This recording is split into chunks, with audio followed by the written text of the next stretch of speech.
Good morning everyone. আশা করি তোমরা প্রত্যেকেই ভালো আছো এবং সুস্থ আছো। আজকে আমরা জ্যামিতির ক্লাস করাবো। তো আজকে আমরা জ্যামিতিতে পড়ব তল। তল কাকে বলে, তল কয় প্রকার ও কী কী, এবং উদাহরণ। ওকে, তো চলো আমরা শুরু করি। যে জিনিসের দৈর্ঘ্য প্রস্থ আছে কিন্তু উচ্চতা নেই তাকে তল বলে, তাই তো? সাধারণত কোনো বস্তুর উপরিভাগকেই তল বলা হয়।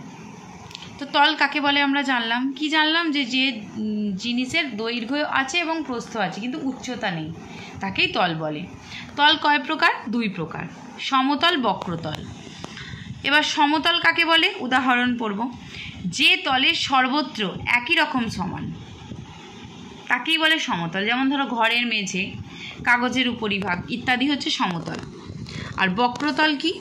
যে তল সমতল নয়, অর্থাৎ সমতল না হলে সেটাকে আমরা বক্রতল বলবো। যেমন ধরো ফুটবলের তল, ঘরের টিনের চাল, কোনো উঁচু নিচু রাস্তা, উঁচু নিচু জায়গা, তাই তো?